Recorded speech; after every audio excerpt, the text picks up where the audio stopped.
নংজিরং মেঘালয়ের একটা ছোট্ট গ্রাম এই নংজিরং, যার সকাল তোমরা একবার দেখলে কোনো দিনও ভুলতে পারবে না। এই নংজিরং তোমরা কিভাবে পৌঁছাবে চলো সেটার ডিটেলসটা তোমাদের শেয়ার করি।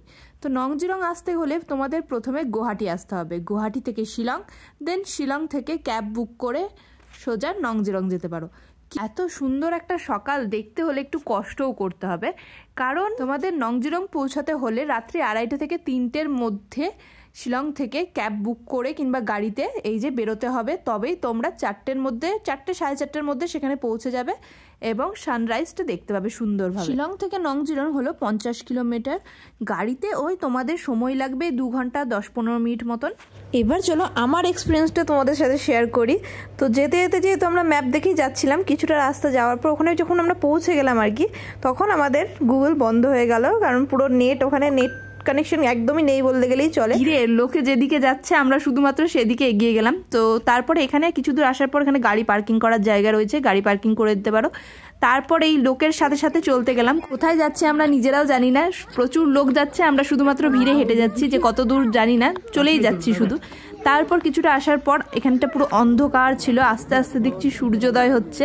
তো চারিদিকটা এরকম দেখাতে লাগলো, প্রথমে বুঝতে পারছিলাম না যে এগুলো কি নদী না কি, কিন্তু যেটাই ছিল দেখতে ছিল অপূর্ব, পুরো স্বর্গের সমান। যত সূর্যোদয় হচ্ছিল চারিপাশটা তত সুন্দর লাগছিল। প্রথমে আমরা সানরাইজটা ওপর থেকে দেখলাম, তারপর আস্তে আস্তে নিচে গেলাম। ওই যে দেখছো দূরে, অত দূর অবধি নিচে যাওয়ার রাস্তা রয়েছে, তো পুরোটাই নিচে যাওয়া যেতে পারে। তো ওই নিচে অবধি আমরা গেলাম।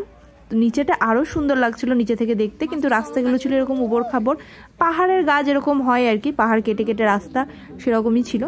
আস্তে আস্তে পাহাড়ের গা দিয়ে সূর্যটা উঁকি মারছিল, উঠছিল, আর চারিদিকে মেঘগুলো যেন আরও ঝলমলে করছিল, আর চারিদিকটা একদম স্পষ্ট সুন্দর, একটা আলাদাই অনুভূতি। ওই যে ওই ওপর থেকে ঠিক এতটা নামা যায় এরকম ভাবে রাস্তা করা রয়েছে। প্রচুর লোক সেদিনকে এসেছিল, তো অর্ধেকটা রাস্তা নেমেছিলাম, নিচে আরও দূর যাওয়া যায় কিন্তু নামিনি, কারণ নামতে ঠিক যতটাই মজা লাগে উঠতে ঠিক ততটাই কষ্ট হয়। তো 9:30 অবধি ওখানেই ছিলাম। তারপর এবার নিচে থেকে ওপরে ওঠার পালা, এটা হচ্ছে বড় মুশকিল ব্যাপার।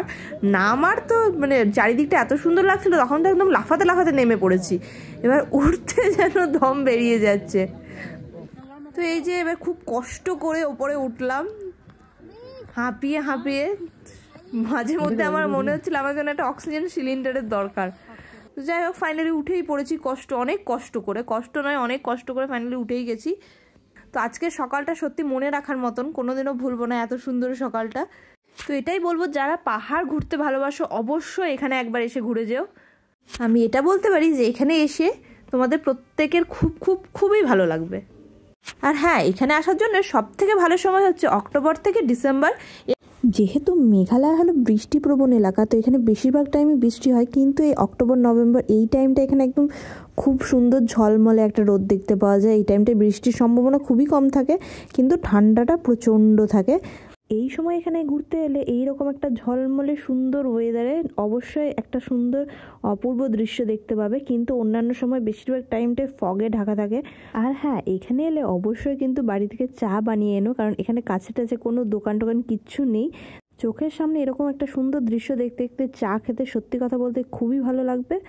চাটা যদি সাথে না থাকে তাহলে এখানে গিয়ে মনে হবে বসে থাকতে কিছু যেন নেই, কিছু একটা মিস করছো। তো এটাও আমি বলে রাখলাম। বেশ কিছুক্ষণ একটা সুন্দর সময় কাটানোর পর এবার হচ্ছে বাড়ি ফেরার সময়। সত্যি কথা বলতে বাড়ি যাওয়ার একটুকুও মন করছে না, মনে হচ্ছে এখানেই থাকি, কিন্তু যেতে তো হবেই।